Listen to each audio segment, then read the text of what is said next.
Okay, now we're recording. So what is course tuition information? Anyone?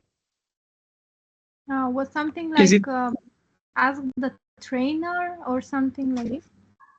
Okay, can be, I'm yeah. sure it is the information of the enrollment fees, whether it's by AST, whether it's by learner, their groups, how much it is.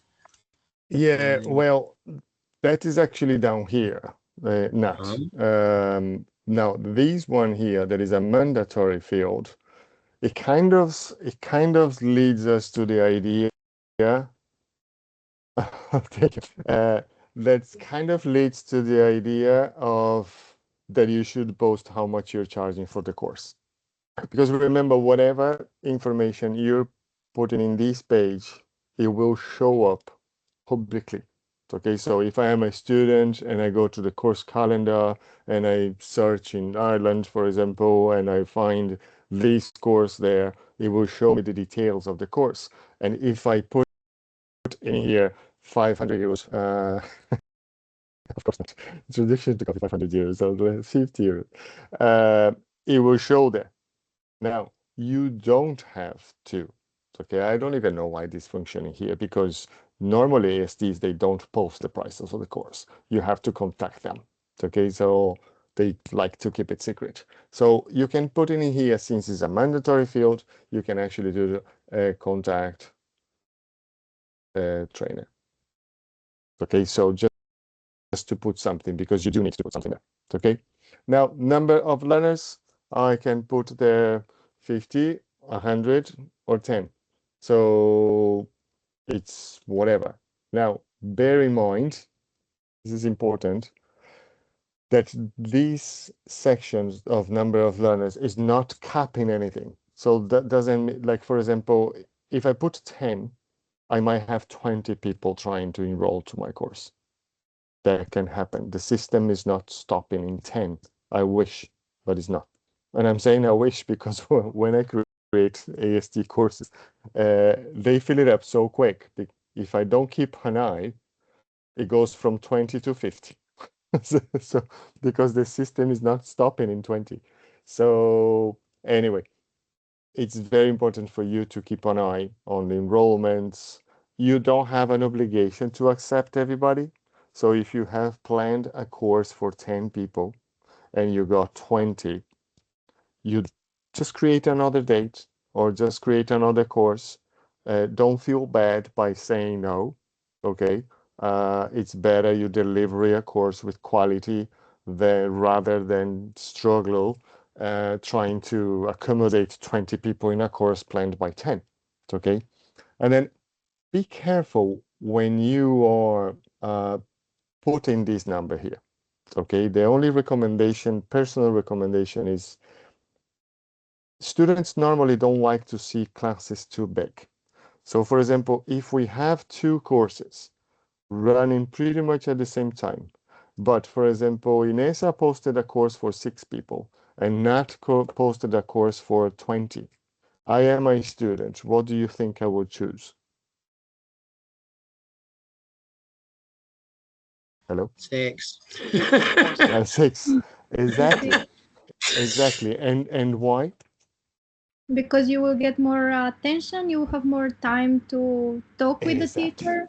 I personally Exactly. done one-to-one course Yeah. in my studies, and I've done in a group, and I see Yeah. the huge difference. So Exactly. Well done. So thank you, Anne. Is exactly the point here. Remember, whatever information you put here becomes visible. And this is how you're going to sell your course. So by being clever in terms of the information that you're putting in there, you have more chances to sell your course. Okay? So yeah, keep an eye on this number. And then also, there is another very important point. Depending on the course, the number of learners is limited by the equipment.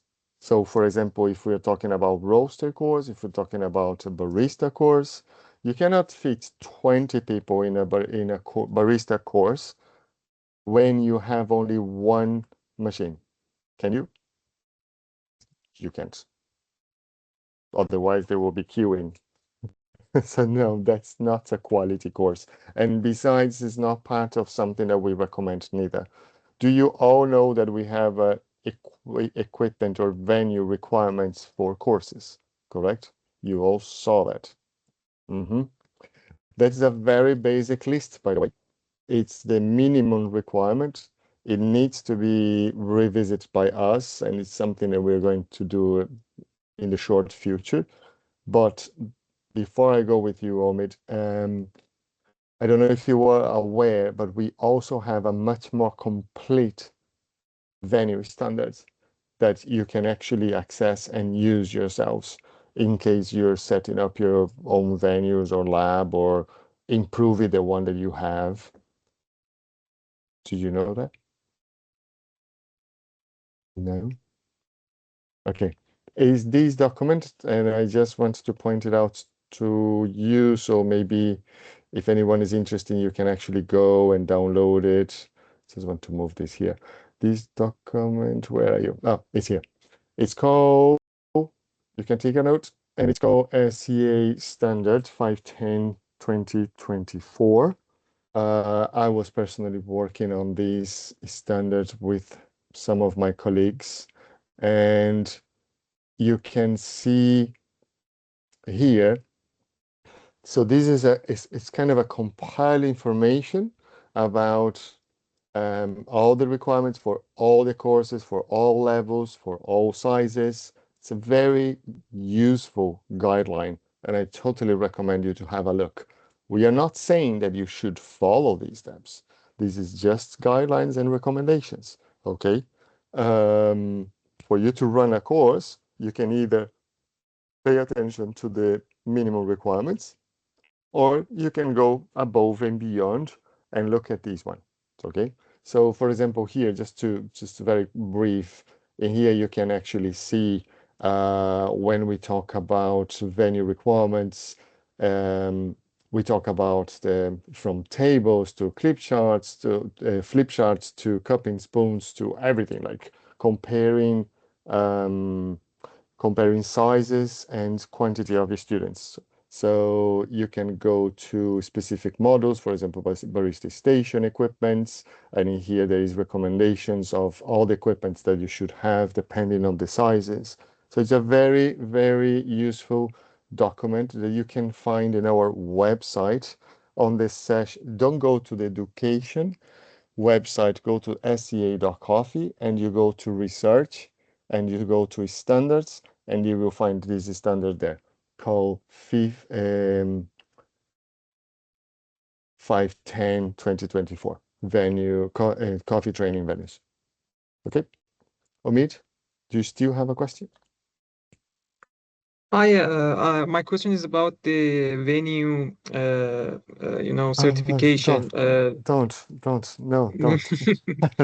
No, I just Don't. wanted to know if SEA have any certification program like Coffee Quality Institute as Q Yeah, venue that was I running knew, about the checking the I, venue. Do we have any venue certification program in yeah, so I knew this question would come up, SEA or yes, we do have, and I'm laughing because I'm actually the one managing it. So we call Premier Training Campus. Okay, are you there? Did you froze for a sec? Um, yeah? it's called it's called Premier SEA Premier Training Campus. Okay, so it's been certification for venues that we still have available for many years, even prior CQI. It's similar to the CQI venue certification Mm. lab or something like that. We also had an agreement with CQI at the time that if you had the Perimeter Campus certification for sensory and green, Mhm. automatically it's valid for Q labs as well. But anyway, long story short, exists, but it's paused for now. It's been paused for Mhm. at least 6 months or more, and we are reviewing the entire program, and we are going to relaunch. Don't ask me when. Don't. I Okay. can I wish it was tomorrow, but no. So normally, what I was doing is initially we were doing physical inspection. So basically, we have a list of requirements specific for the certification. That is not this one on the screen. It's a separate one. And then if you go through this list, checking that you have everything, and then we schedule an inspection, and we can do a kind of a virtual inspection, and then if you comply with all of that, you get your license. Of course, you have to pay for the license of the venue, and then you have your license for 3 years for specific modules, let's say. But again, it's under review. And for the moment, it's not working. Now we do have that information on our website. If you're interested, just keep an eye, because as soon as we relaunch, we will communicate on the website. Okay. Now, did anyone heard about Premier Training Campus before? Yes. Okay. Okay. Now you don't have and I want to clarify that you don't have to teach a course, an SEA course on a Premier Training Campus. Okay. I could try to sell it, but I'm not. I'll be honest. There is no obligation, no requirement for you. The only requirement is you comply with the minimum equipment required for that specific. That's it. Okay, now, of course, don't run a course in your kitchen, in your house. That would have been nice, but it's not necessary to deliver courses specifically on Premier Training Campus.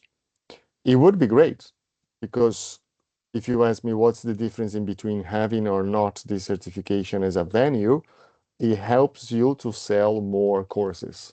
Because if I am a student and if I want to enroll to a course, and again, I have two similar courses in the same area, but one is being run in a Premier Training Campus and the other, no.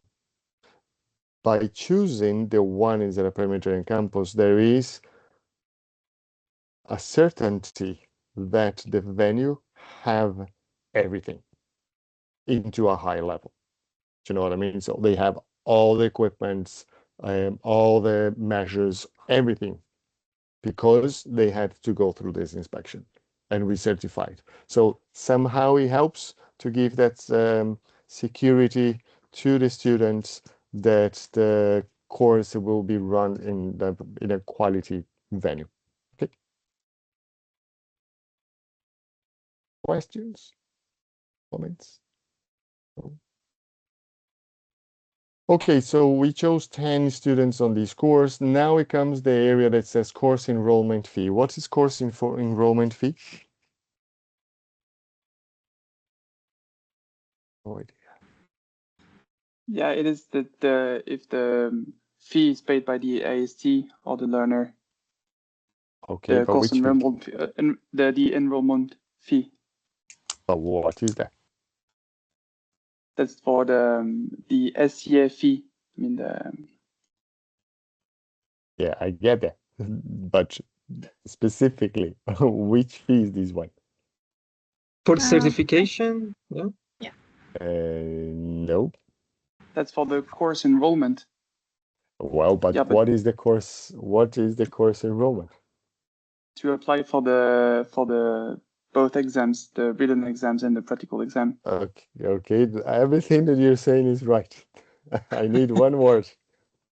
Which fee is this one? Okay, I'm gonna make AST SCA fees. admin fees. Yes, it is an SCA admin fee. Well, then I'm gonna ask again. Who does this fee belongs to?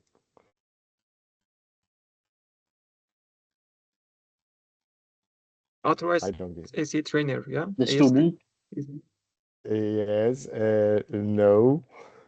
No, I'm gonna keep asking the question. Come on. Queen, So it must any be idea? related to the learner, yeah. Learner must pay Yes. Who said that? Who because me? of the Yes. exams, yeah. Yes. So remember, there is two fees. One that belongs to the trainers, you, and the other that belongs to the student. Okay, so this one, when it comes to course enrollment fee, it should really say course learner fee, because it's the fee that goes to the learner, because your fee automatically goes to you. From the moment that you approve a learner into your course, that fee is automatically generated to you. Okay, now this one here, it has the option, that is the learner one, it has the option to be paid either by you or by the learner. I think we spoke about that last week, did we? Yeah. Yeah, you did. Okay. You did that, and you advised us to actually pay for the learner, so the learner doesn't have to pay anything. I mean, Exactly. Yeah, it is just an advice. Don't tell me in the yeah, future, Vinny told me to choose to pay the fee. No, it's up to you, because you can have this situation that you're running a course for a company, for example, and they want to pay the fee. That's fine. Once you clarify to them that this fee is independent to the cost of the course. Okay, this is two separate things. So yes, so this is the fee that you can choose who pays, but this is the student fee. Okay, now public or private. Why would I choose private course?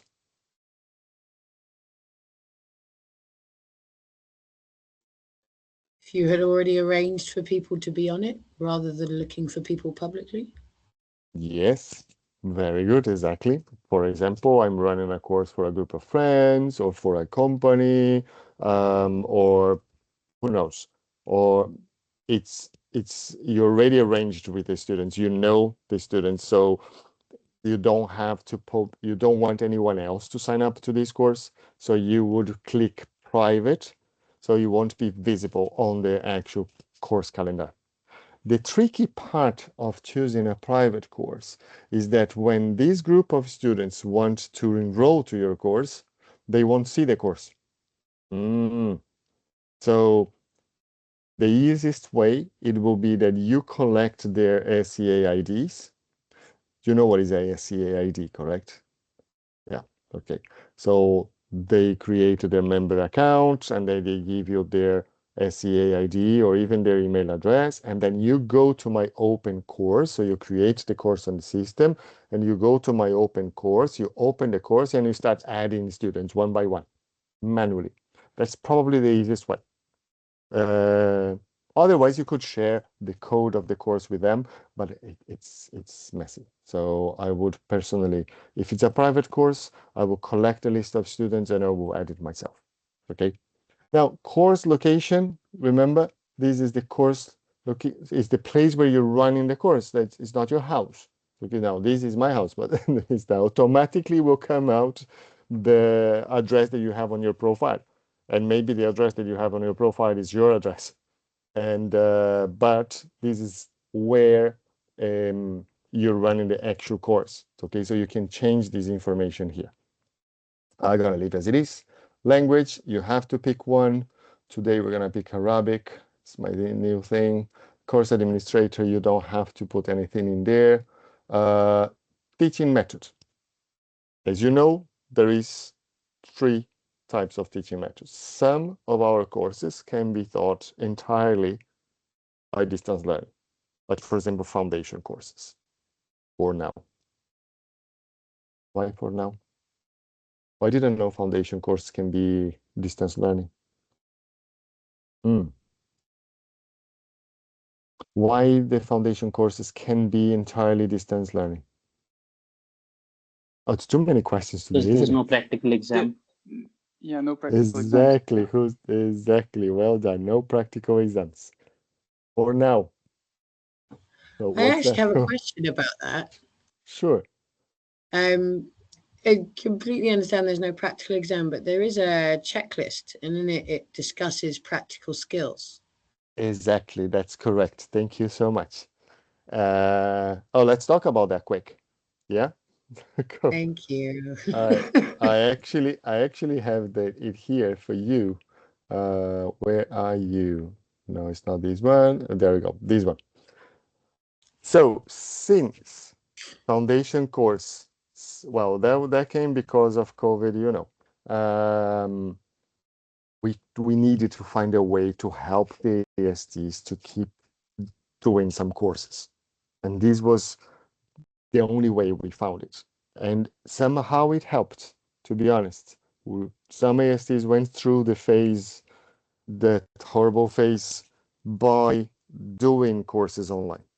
But to ensure that the students were given the opportunity to experience some of the practical elements, even by observation, okay, we created this checklist.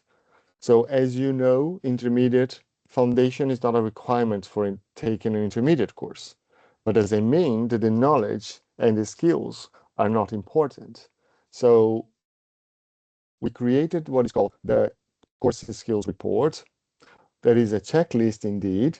So that you complete for each student that is taking your foundation course to make sure that, for example, for instance, they can recognize the difference in sensory aspects between non-specialty and specialty coffee. And you can click check in here, ready for intermediate means that you observed, it wasn't observed, or they need practice. So you should complete this checklist for every student that is taking your foundation course. Okay. Do you need to upload this checklist? You don't. Do you need to send it to us? You don't. What you should do is give this checklist to the students. Okay. Because it's a document that they can actually use when they go to sign up for intermediate course. Because maybe I am a PTASD, and when I'm receiving a student for an intermediate course with me, I want to know their level. I want to know what they went through. So with this checklist that is actually signed and dated by the AST who run the foundation course, I know that this student is prepared to take an intermediate course with me. Okay? Thank you, Nat. So you don't have to, there is no practical exams for now for foundation. And why you keep saying for now? Because actually this is something brand new, just in development. We are considering to bring it back, the practical exams for foundation. Yes, so it will happen slowly. It will happen as we revise our curriculums, and I'm gonna talk about revision of curriculums later, okay? But it's coming, okay? It will come. It will come back. Some of the courses you can do as a combination. How come? Yes, for example, an intermediate course. Do you think you can do as a combination?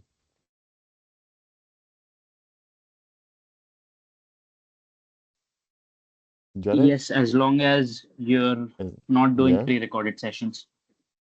It has to be live Oh, sessions.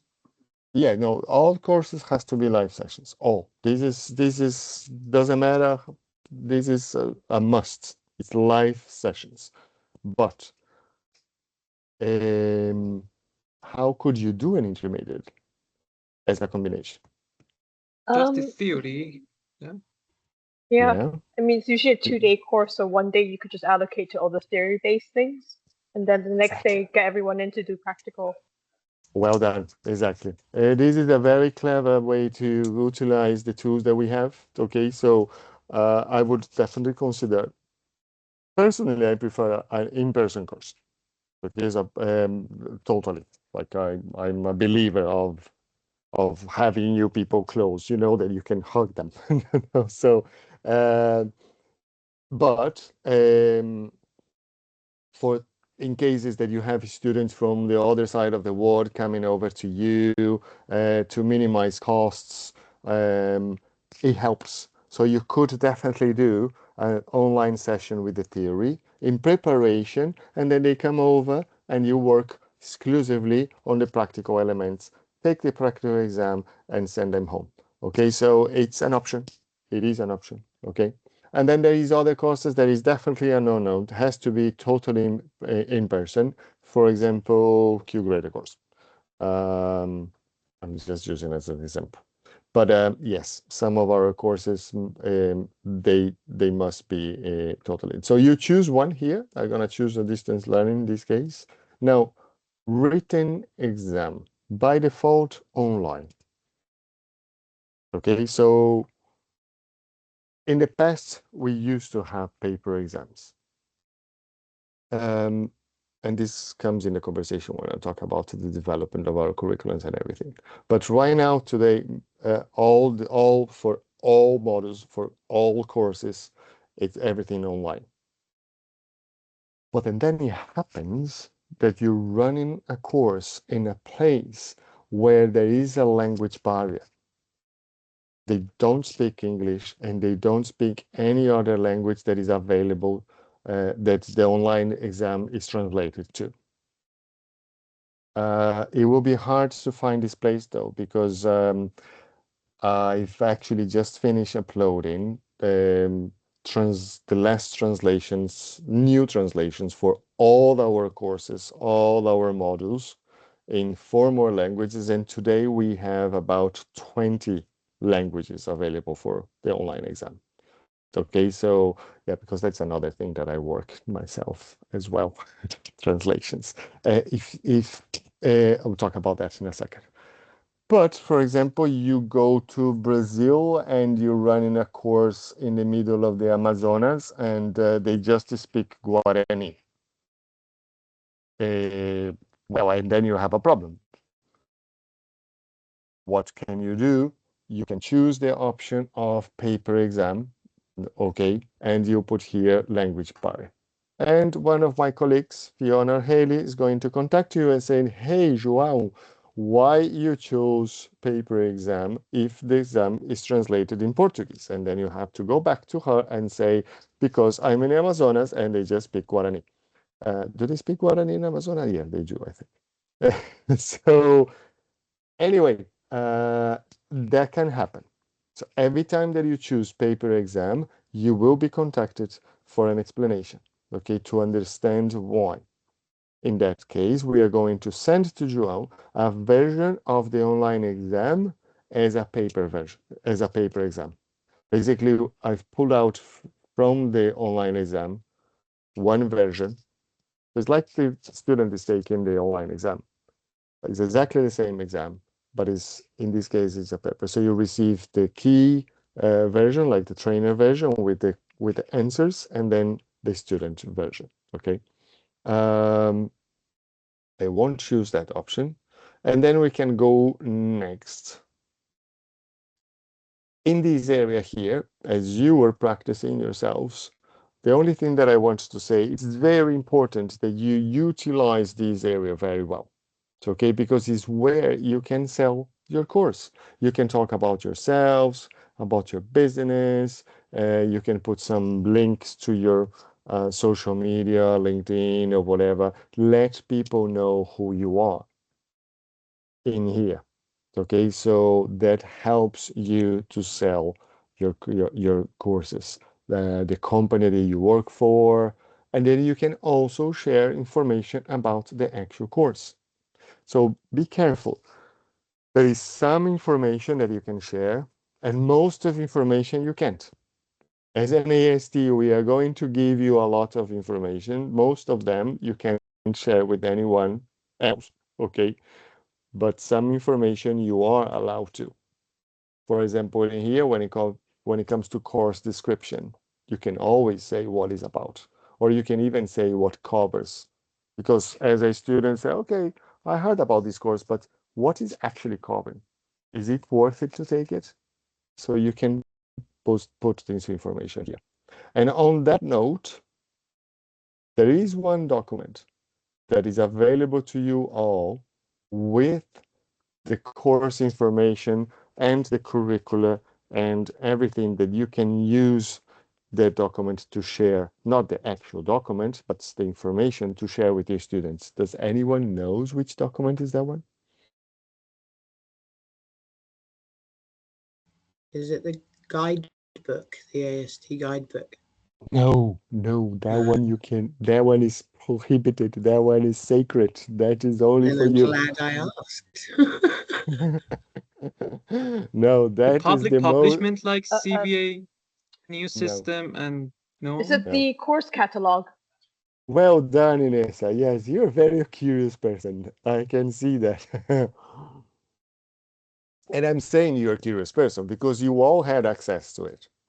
When you downloaded the AST handbook, that comes in a pack. And inside that pack, you have a folder for the AST handbook, you have a folder for the equipment, the venue requirements, and there is a folder for course catalogs. And if you didn't go to that folder, you wouldn't know the answer. So very good, thank you. There is a document that we put it together for you all. That is course. It's called Course Catalog, and we have three of them. We have one for the three main programs: for the coffee skills program, for the coffee sustainability program, and the technician program. Okay, so you go here to this document and you will see information about the diplomas, and then it comes all the different courses with the characteristics of the course description, and then in here you have all the curricula. You have all the, did I? Yeah, all the curricula. So you have the same thing for barista, for brewing, for all the modules. And they are divided by foundation, intermediate, professional. And in here you can also see the um, prerequisites or requirements, the delivery method, the course length, and all of that.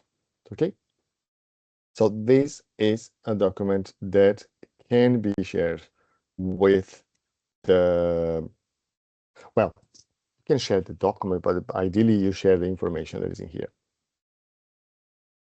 Once you complete this, and then you just go next. Oh no, I have to put something there. And by the way, you still need to type something.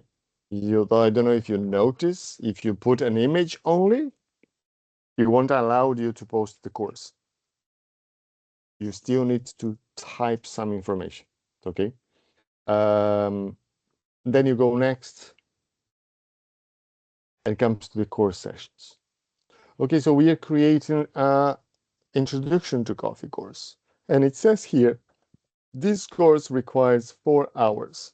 Yeah, as a minimum. Can I do 8? Yeah, you can. Can I do 3? No. Okay. I'm just saying because if you try it, it won't allow you. It's saying you're missing an hour. So I'm gonna add a couple of sessions here. So let's choose, for example, starting tomorrow, and I'm gonna go here. You see what I'm planning to do. And it says here, course length an hour. Okay, I just added a session for tomorrow for an hour. Sorry, it's too small. And then I'm gonna add another one here for the day after. And I'm gonna go the same time. And I'm gonna do for another hour. How is it looking? I have 2 hours. I'm gonna add another one. And going to put the same time. And I'm safe.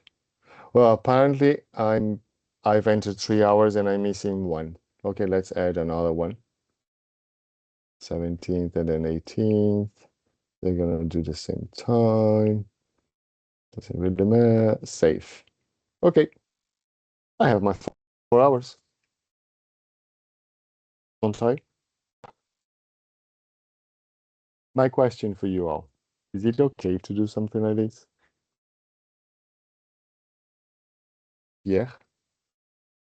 I don't think so, just because the fact that it's introduction to coffee and it's lasting like for 4 days and 1 hour each. Okay. It's gonna be taking too much time for the students to come back every single day, especially if you're doing in-person learning. Okay. Okay, maybe.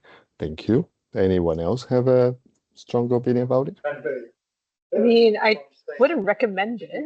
Again, same reason, but at the same time, there's nothing stopping me from doing that. Yeah, the system, that's one of the questions. Do you think the system will stop me to do that? Let's check. Course announced. Okay, the system didn't stop me to do that. Okay, so I'm actually gonna get a notification that I created a course. Yes, the system it won't stop me to do that. So now I'm gonna go to my course offerings and I want to add it. Anyone else have an opinion about it? So this is how I add it. So I can go here to the actual course that I created and I can click here simply and edit, or I can go in the actual course and edit. I want to be able to edit the sessions. Let's see. There you go.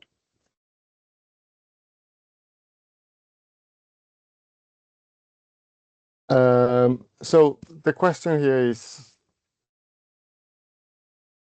why not? No opinions, no. That depends on the course and the module, I think, and the course Yeah. method.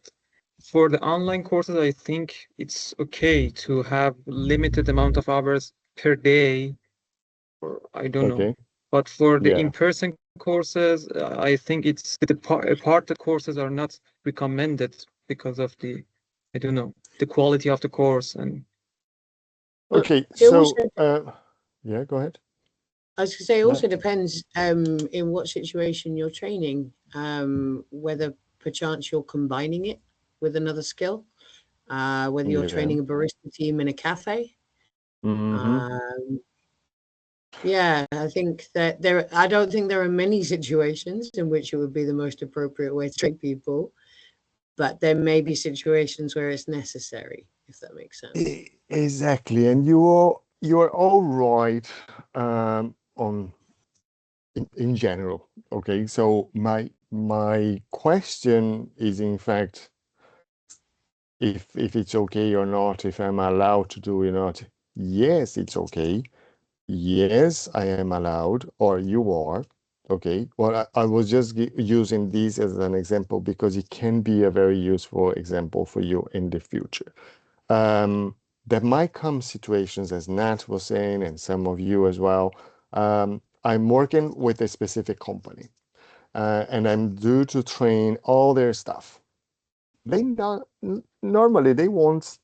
Let's stop working because Vin is coming to teach a course for 3 days. Imagine a company stopping for 3 days just because Vin is coming. Well, I wish that's not happening. Okay, so and then how we're gonna sell, how I'm going to sell my course to this company. Wait a moment, no problem. I can break this down into a month.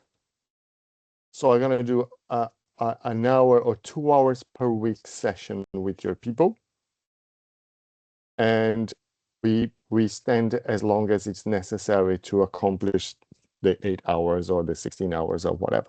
Do you know what I mean? So that's why I'm having this conversation with you all, because yes, it's allowed, yes, you can do, and yes, can be helpful to accommodate to specific situations that when you can't have the students for an entire day with you.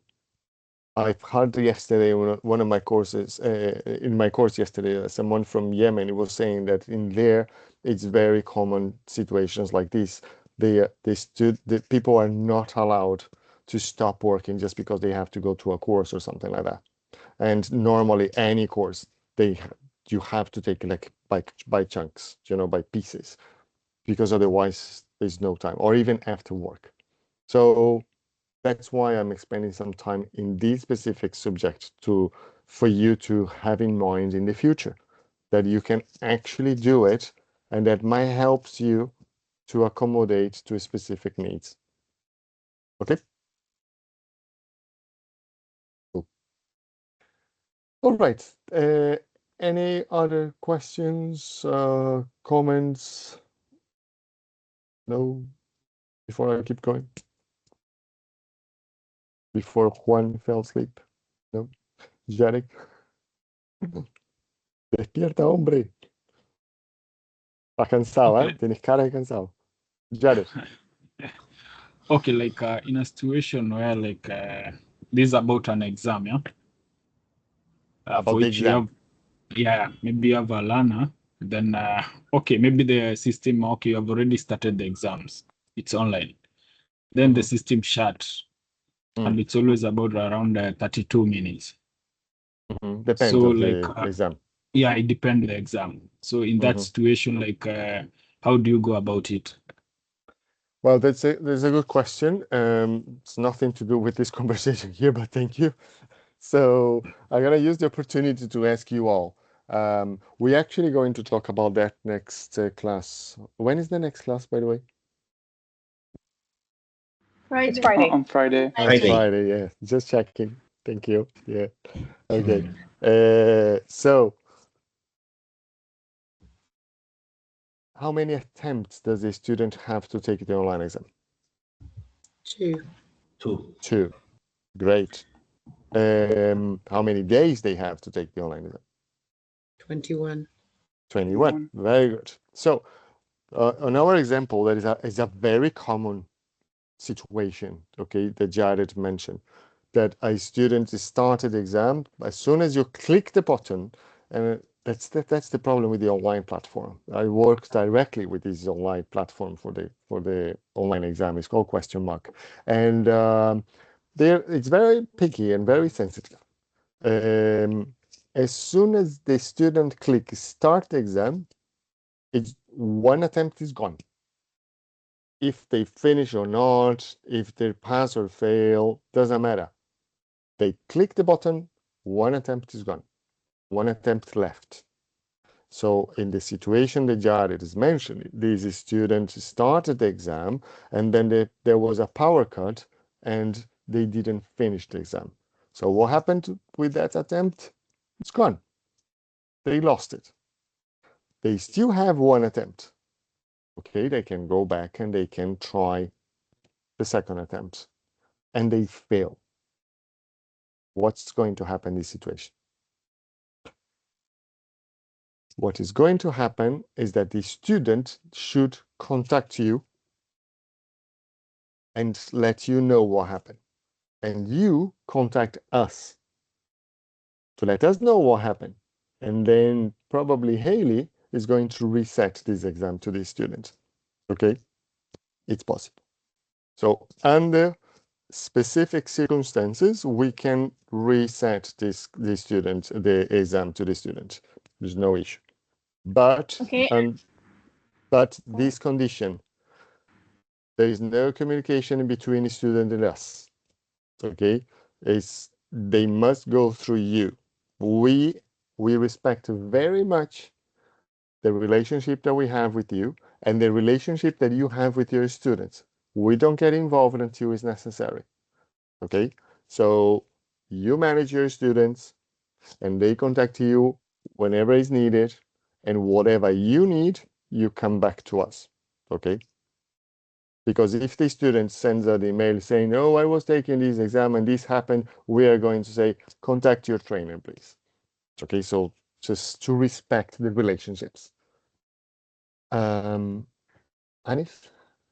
And what happened if, let's say, the person is taking the 2 trials and they fail in the 2 trials? So then they contact us and we contact you. And how is the procedure? Like they pay again or what is it? Yeah, normally.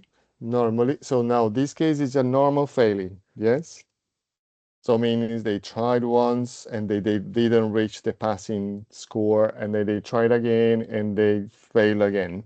This is normally fail. This is normally they should take the course again. That's simple. At least I used that was the way that I used to. Normally we don't give a third attempt to the students if they genuinely fail twice. Now, there might be some other reasons why they fail twice. That's why we always recommend, not, I'm going with you in a second. Let me just Let me just mute people. Anis, I'm not muting you, I'm muting everybody. Yeah, so there is situations, sorry, I got lost for a second. What I would always recommend to students, and you have this conversation with the student, is you take the exam once, you fail. Don't take it again immediately. Try to understand why did you fail. And then they can contact you. And why they would contact you? Because you're going to follow up with that course and you're going to give some guidance to them to try to address those areas that maybe they got a little confused. Okay, so, and then also there is a tool that we can provide to you to open up this discussion with the student, and it's called a coaching report. So as soon as the student finishes, and make it a note, please, coaching report available to me. So the student, I don't see anyone taking a note except Anis and Nat and Ines and Jared. So as soon as students finish the exam, there is a button that they can click and to see the results. But in this list of results is going to show a simple version of the topics that they fail. So all the list of topics of the exam, pass or fail. But there is not showing specifically what, like this is showing the sections, but it's not showing the specifics. So if you contact us, actually you can contact me directly if you want, because I'm sure Fiona gonna ask me, Vinny, can you download me a coaching report? So you give me the course code and the student SEAID or email address, and I'm able to pull that information out from the online platform, and I can share that with you, only with you. You do not share the coaching report with the student. You just have a conversation with the students using the coaching report, because you will see exactly which questions they got it wrong, and then you are able to have that specific conversation with them without saying you got wrong in this question.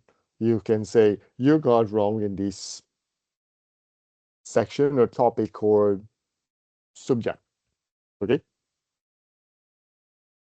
does that help, Anis? Okay, most of the ASTs, they forget that we have coaching reports available.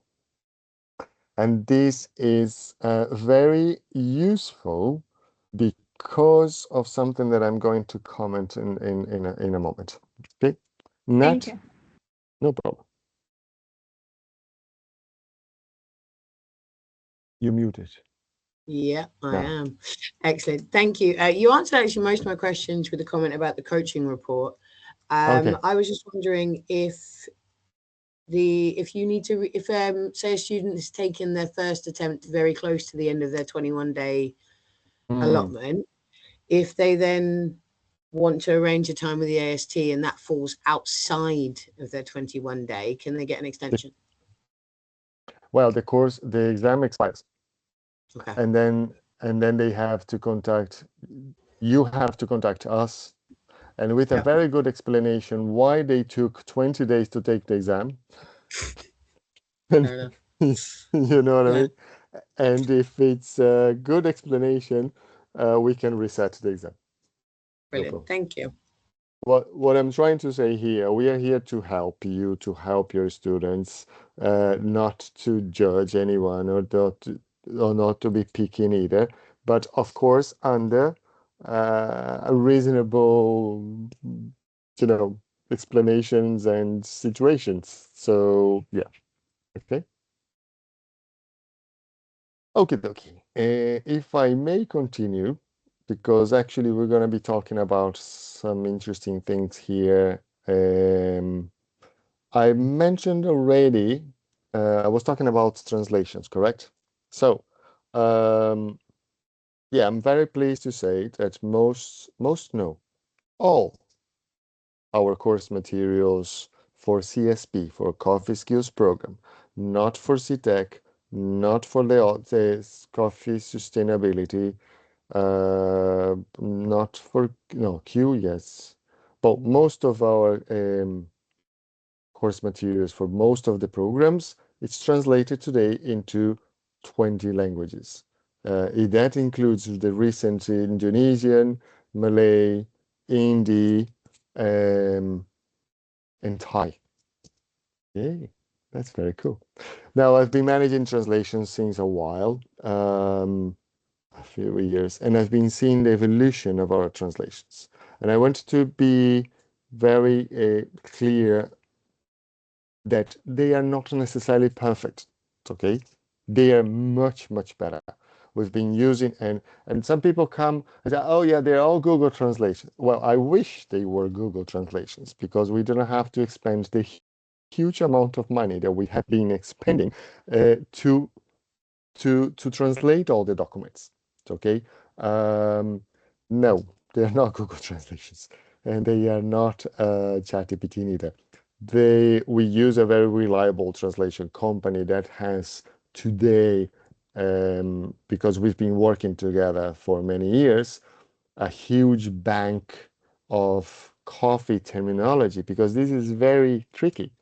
As you know, our vocabulary is very different for the normal people.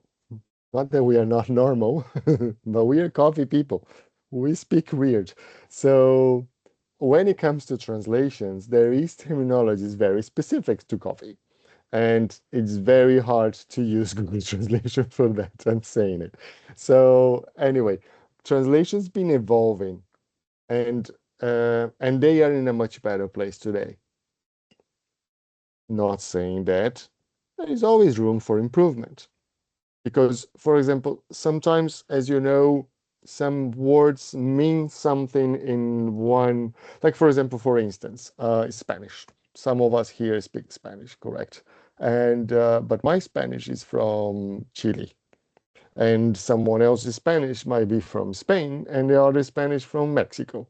And as we know, we understand each other, but we have our own words as well. And some of these words we can only understand, or some of these words it's understood differently in another country. So there where it comes the situations that, for example, it can be confusing. Okay, so we try to be as neutral as possible when it comes to translations, but again, there is always room for improvement. If you because we are going to provide, and I'm going to talk to you about that now. We are going to provide with a bunch of documents and course materials and everything. So if you come across with any translations into your own language that you feel that it can be improved, or there is areas that, or even words that can be better, you can always contact me.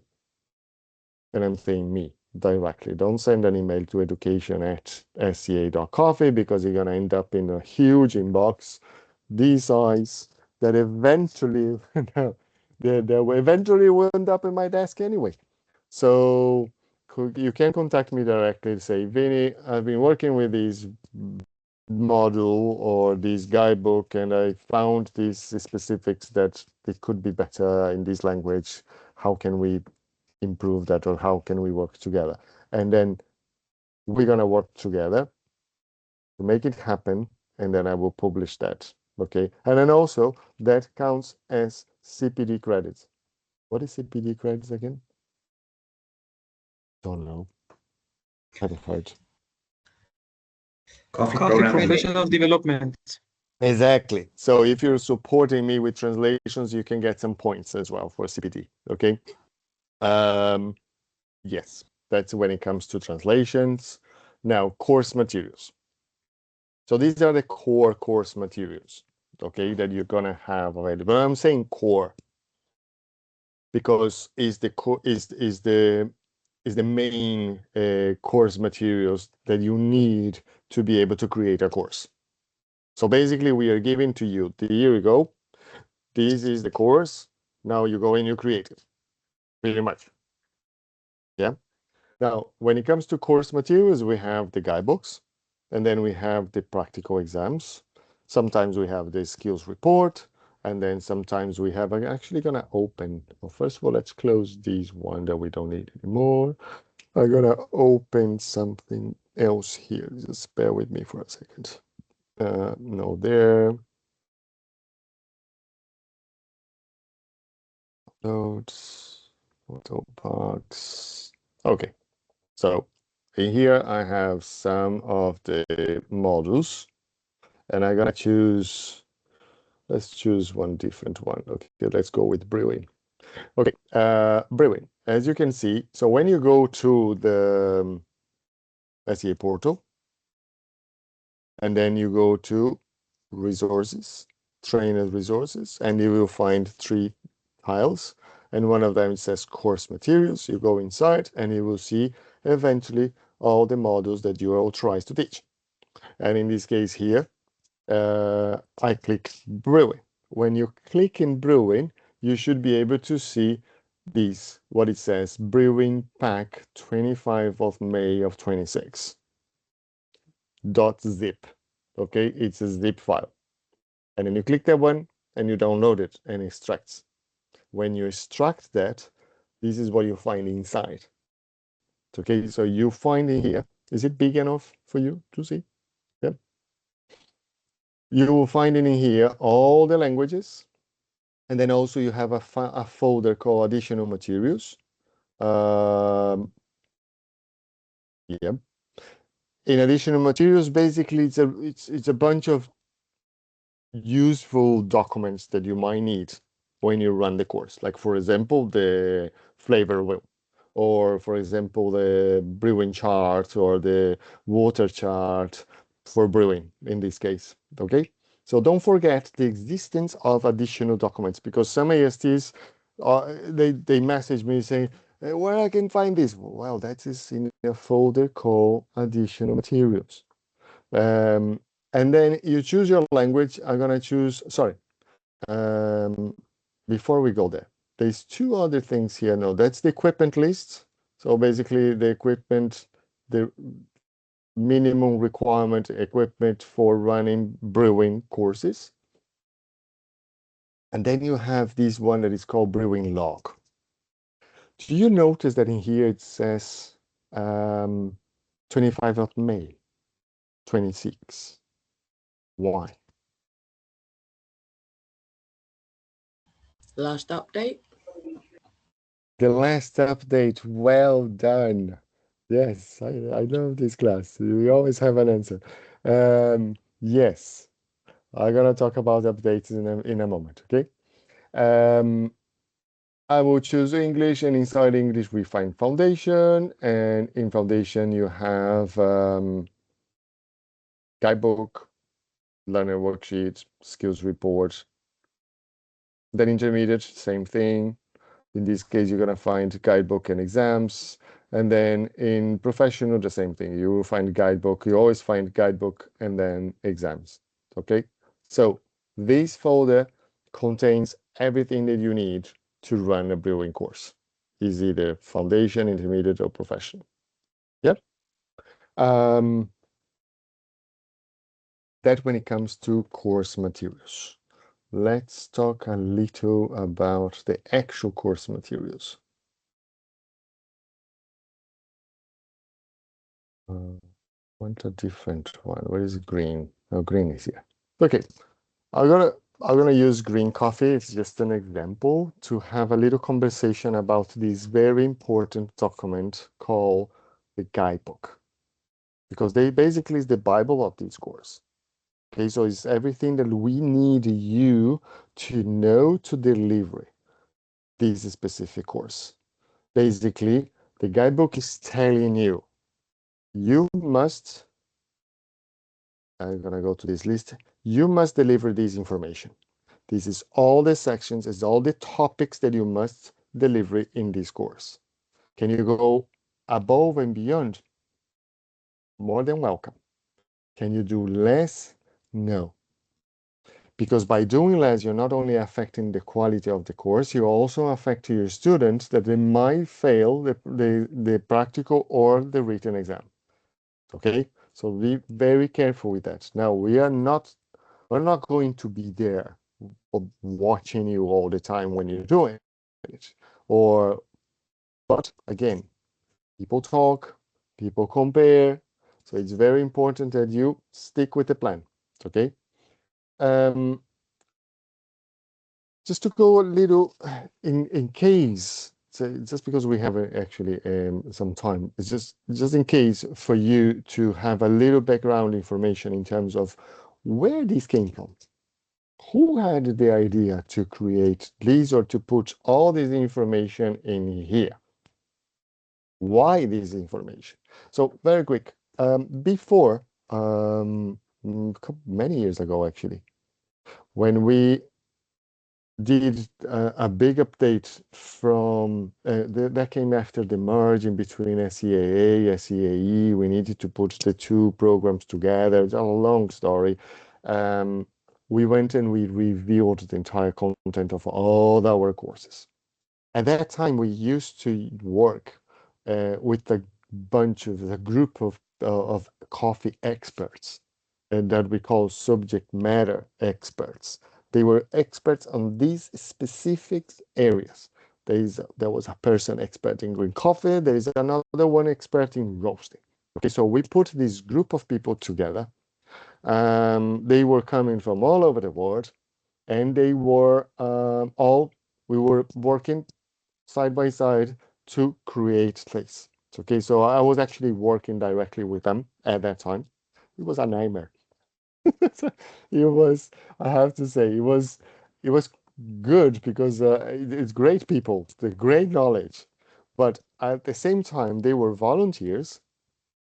They were giving their free time to us, and we were demanding a lot because to put this together, it demanded a huge amount of work. Okay, so difficult task.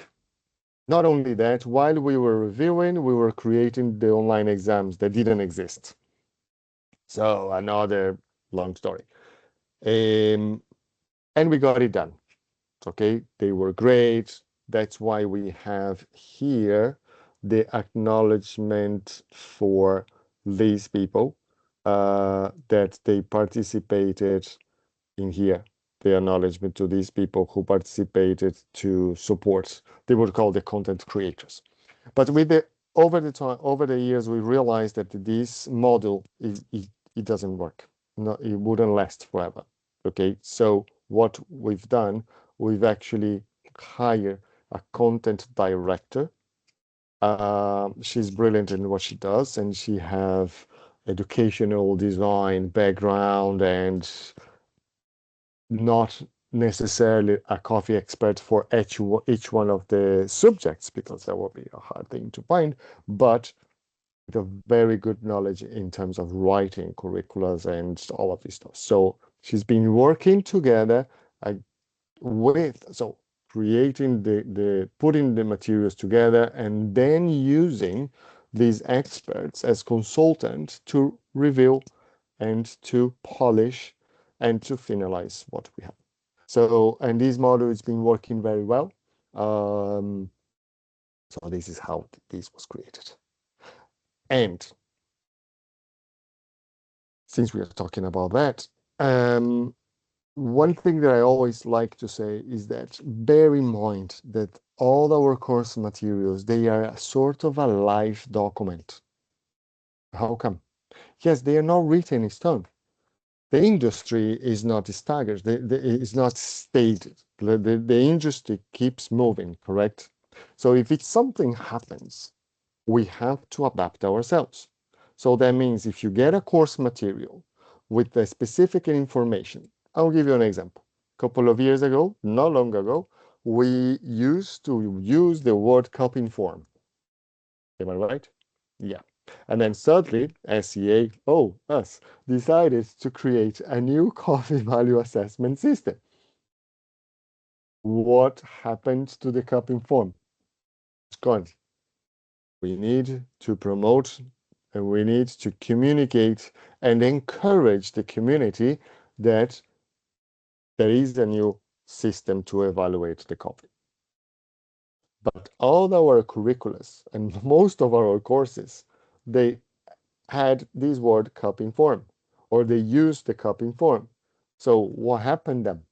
Well, we had to go back and we have to review and we have to adjust, adapt, and update all of them. Well, the most affected ones, it was sensory, as you can imagine, and a few others. So when that happened, oh, in here actually there is a mention. When that happened, that is what I call a big update. Okay, so I like to say that there is two types of updates of our course materials. A big update like that one, that will demand an entire revision of the entire program pretty much. And then we have its small updates. Like, for example, if Juan contacts me saying this word in Spanish is wrong and it needs to be fixed, or it's a suggestion or whatever, and I go and I fix it. That is a small update. One word. Well, we have no idea how much work demands a one word fix, but that's not the point. So small updates, the change of a word, a change of a question, a change of something small. And then we have big updates. So let's go back to this situation then. I was asking why we have the date in there. And then, as Nat says, is the date of the last update. Correct. So when it comes to small updates, and please have this in mind, okay? It's very important to know and to remember what I'm saying. When it comes to small updates, I am not going to contact you. Hey guys, Juan suggests me to change a word, and I did. Thank you. So no, that's not happening. It always happens. I always, even today, I had 2 updates to do. Okay, so that's why I'm saying these documents are alive, because they are subject to change. It's up to you to keep yourself updated too. So what I recommend, you go and you download the brewing pack today. Brilliant. You use the brewing pack. Time to time, I recommend you go to the portal, go to the brewing pack and check if the date changed. Because I actually changed it. Before we used to have only brew pack. That's it. But now, well, and the date was inside. But now you can visible see brew pack 25th of May, 25th of May. And then tomorrow you will see brew pack 14th of July. You see the date and then you know, the pack that I have is from May and there is a new pack 14th of July, and you go and download it. Maybe the update is not referenced to you, maybe it won't affect your course, but it's in your interest to have the most updated pack. How do you know what changed? That's why I have this called brewing change log or brewing log. So it's a text file that is in here, as you can see. I know it's tiny. As you can see, I have changes since 2019 when I created this. In here, I'm specifying all the changes. And for example, okay, the brew pack, it says 18th of May. Why? Because on the 18th of May, translations added for Thai, Hindi, Indonesian, and Malay for all course materials. Brilliant. So you know the reasons why it changed the date. That's how I communicate updates with you all. But now, when it comes to big updates, no worries. We are going to email you. We are going to let you know that is what is happening, when it's happening. Okay? We are going to give you access to the new materials in advance of the change, for you to be able to study this change, to adapt this change, and I will let you know from this date, let's say within a month or in a month or 2 months time, we are changing the version and the prior version is no longer used. Okay, so, and then we are giving you the opportunity to go through the changes and to understand them. We also highlighted in here in section 2, course description and updates. As you can see here, we are saying why it changes from version 2 to version 3. Well, in this case here, it's not version 2 change, so it's changing from version 2 to 2.1. And then the explanation is there. Okay. Are we all clear with these? Yeah. Okay, cool. So another thing that you find in here is what I was showed before. Oh, by the way, this goes for you, Nat. Okay. All guidebook says these guidebooks replace previous curriculums and documents. This guidebook is only available to authorized trainers licensed in green coffee. Please do not share this document with other ASTs or learners. And That is happens. Thank you. It's a very tiny little letters in there. It's very small, I know. but not deplorable now. So yeah. Great. Okay. So in here we have a list of the questions of the online exam. Okay, we are letting you know by sections and topics how many questions are the students receiving. But the interesting thing about this is that, for example, you can see a total number of questions of 146. Whoa. But only 45 is presented to the students. Why is that? That is because... Not repeating the questions. Say again? Not repeating the question for different trying, Exactly. So our online exam has this ability that I can tell them every time a learner clicks start, create a new exam. Because they go and they take from this pool of 146 questions, different questions, and I can tell them, do not repeat. So they won't repeat on the second attempt. So that's a way that we found to make the exam more strict and more, and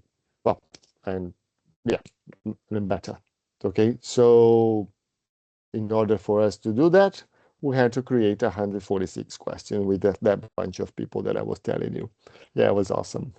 That was great. So anyway, talking about the questions, you all had access to Introduction to Coffee curricula, correct?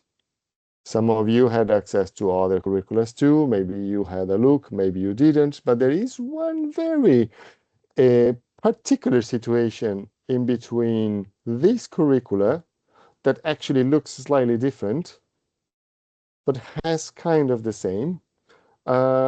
Compare with the one that I'm showing you right now. And what is the observation? Can anyone tell me? So we have this one and we have this one.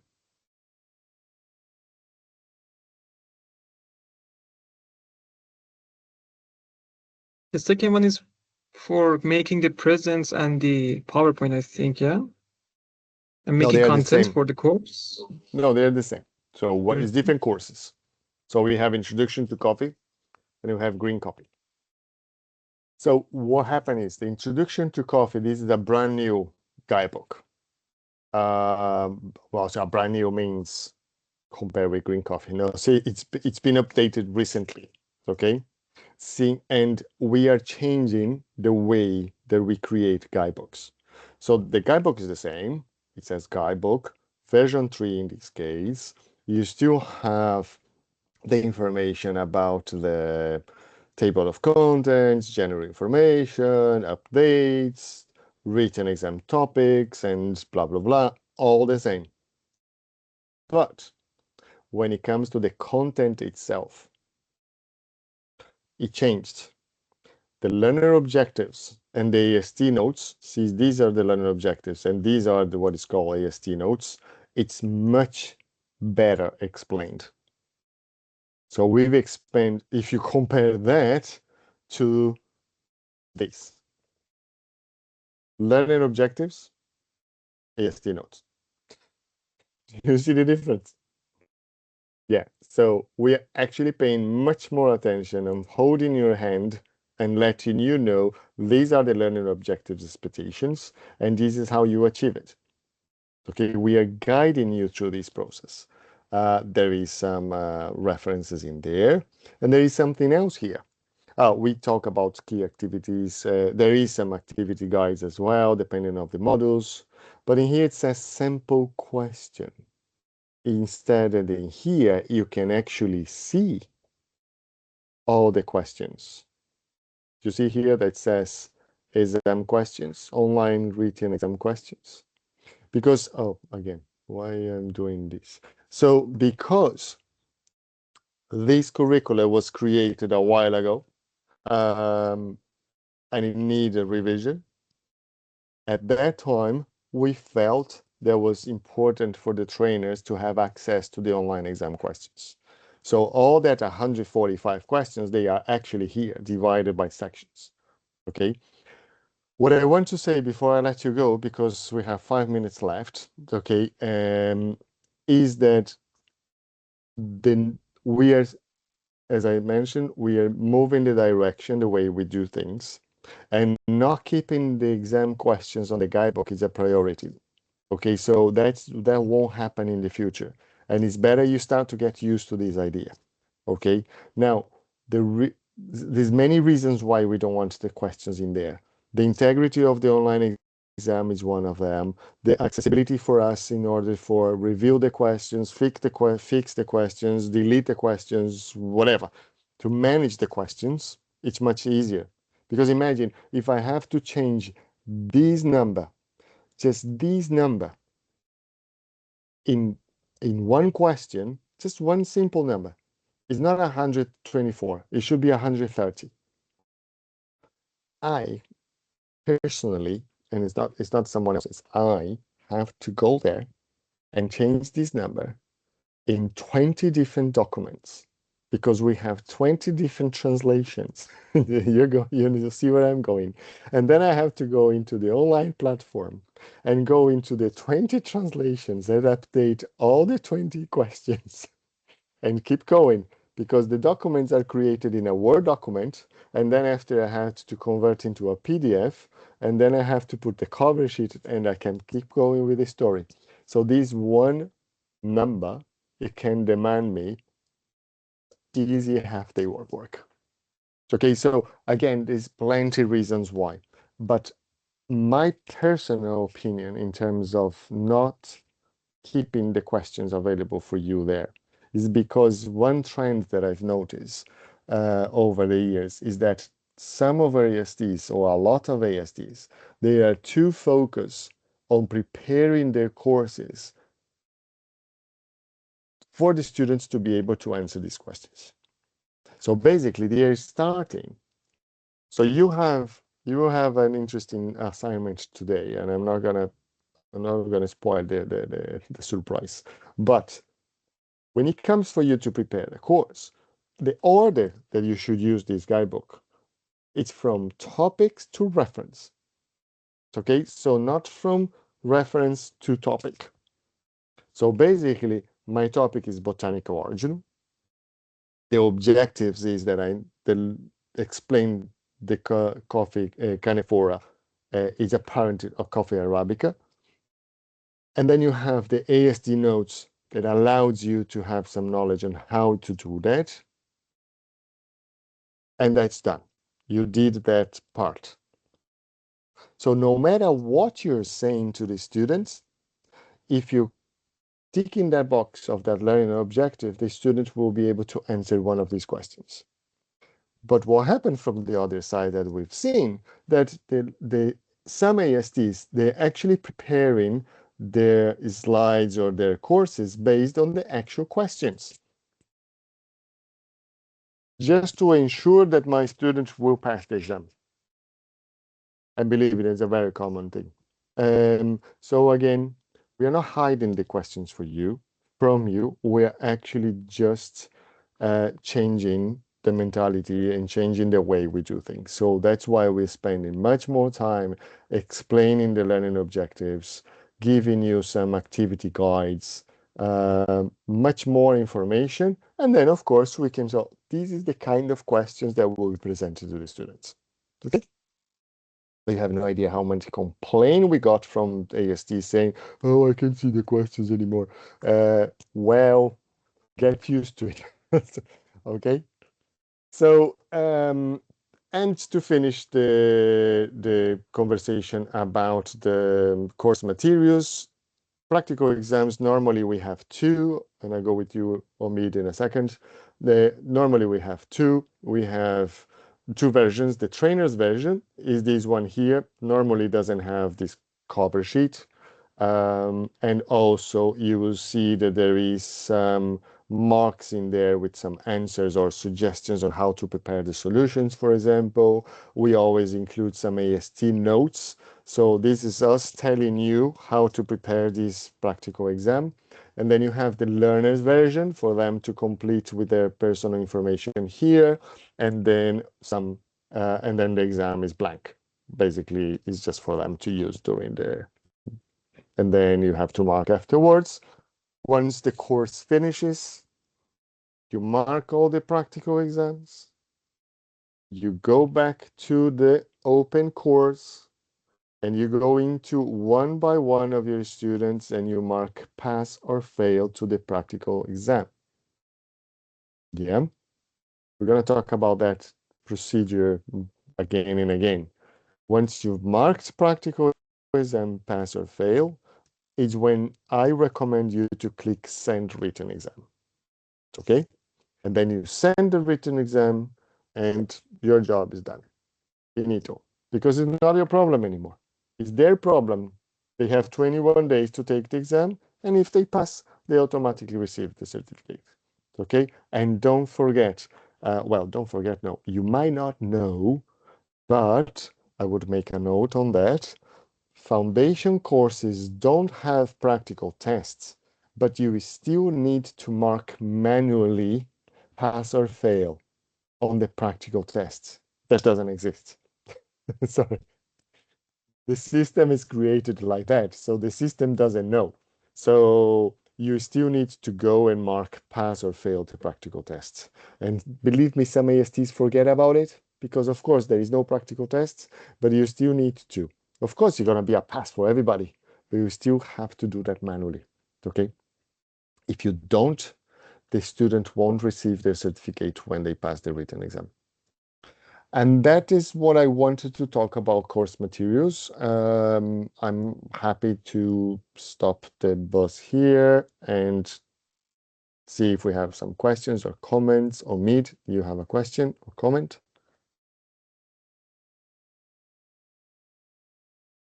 Yeah, thanks. I have a question about the presentation. Why don't we have a similar and common presentation like register instructor intro to copying because of the similar knowledge? Yes, thank you. Very good. Thank you for the question. No, just to make your life harder. No. Historically, no. Historically, we never had PowerPoint presentations for any course. Okay, the course materials was always this, and this comes from SEAE, Specialty Coffee Association of Europe, the one that I came from, because SEAE they used to have everything, but it was very different because it was very prescriptive courses. You only say A, you don't say B. That's the way they used to be with them. Okay, so you say A, and there is no rooms for flexibility. There is no rooms for going around. That's why they had. Now we SEAE never had that. You can say B if you believe, because B can be right as well. Okay, so you know where I'm going? That's why we left space for the trainers to prepare their own presentation. So you can put your own images, you can make it judgy and shiny the way that you want, while you're covering the information. You can put the logos of your business, and that's fine. So that's why we never had. Now, not saying that lately, indeed, we created the PowerPoints for Reg Instructor, for CVA, for QGrade. And the reason is because we wanted to be very prescriptive.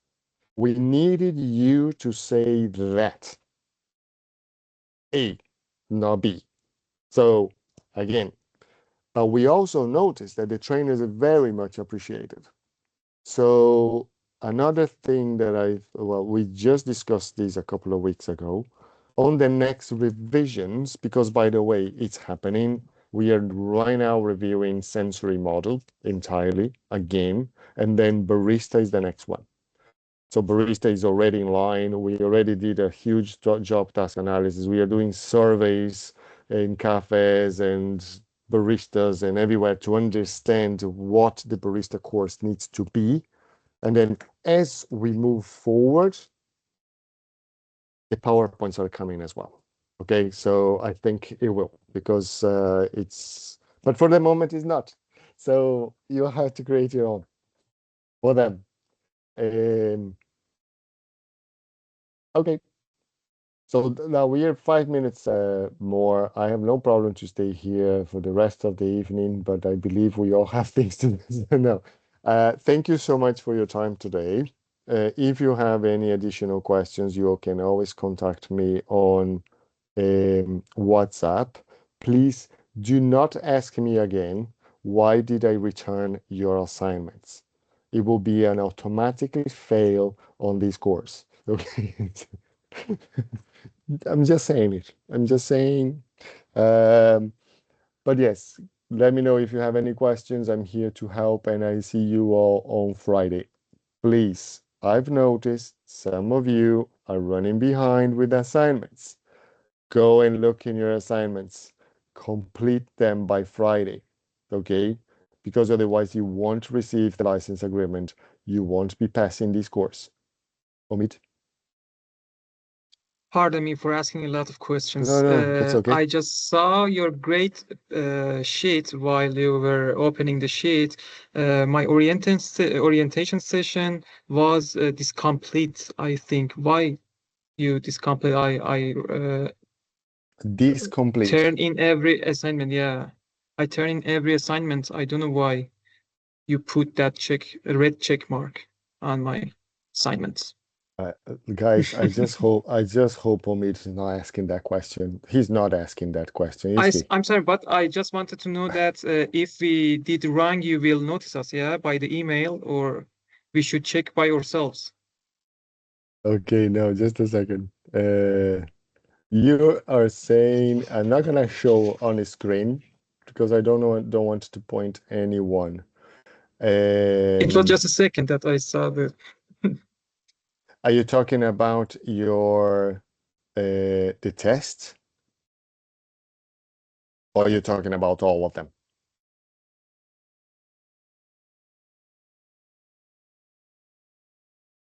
Omid? Yeah. Are you talking about the test specifically, or are you talking about all the assignments? Just orientation session. Just orientation session. I don't know what is orientation session because I did every assignment correctly and you turn it back. Orientation. Yes, all of them are coming back because returned means good. So if you're receiving notifications, yes, and this is exactly what I'm saying. Don't ask this question. No, I know you turn it back, but it was a red check mark on the paper you showed us at the first time of a session. I don't know why. That's okay. That's okay. I think it wasn't you. It wasn't you. It yeah, wasn't. It appreciate wasn't. it. It wasn't I was under concerned your name. about the work because I've done everything.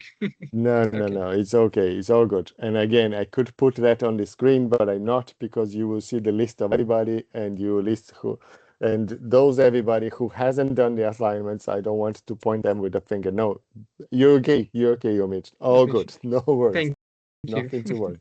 Thank you. Thank you. Okay. Thank you for Anyone session. else? Have a great day. No, that's okay. That's okay. Thank you. Okay. I have to leave. Everybody has to leave. Okay. Bye. See you Friday. See you. Thank you. Bye. Thank you. Thank Bye. you. Bye-bye. Thank you. Gracias, Vinicius. Lo voy a De nada. contactar entonces por el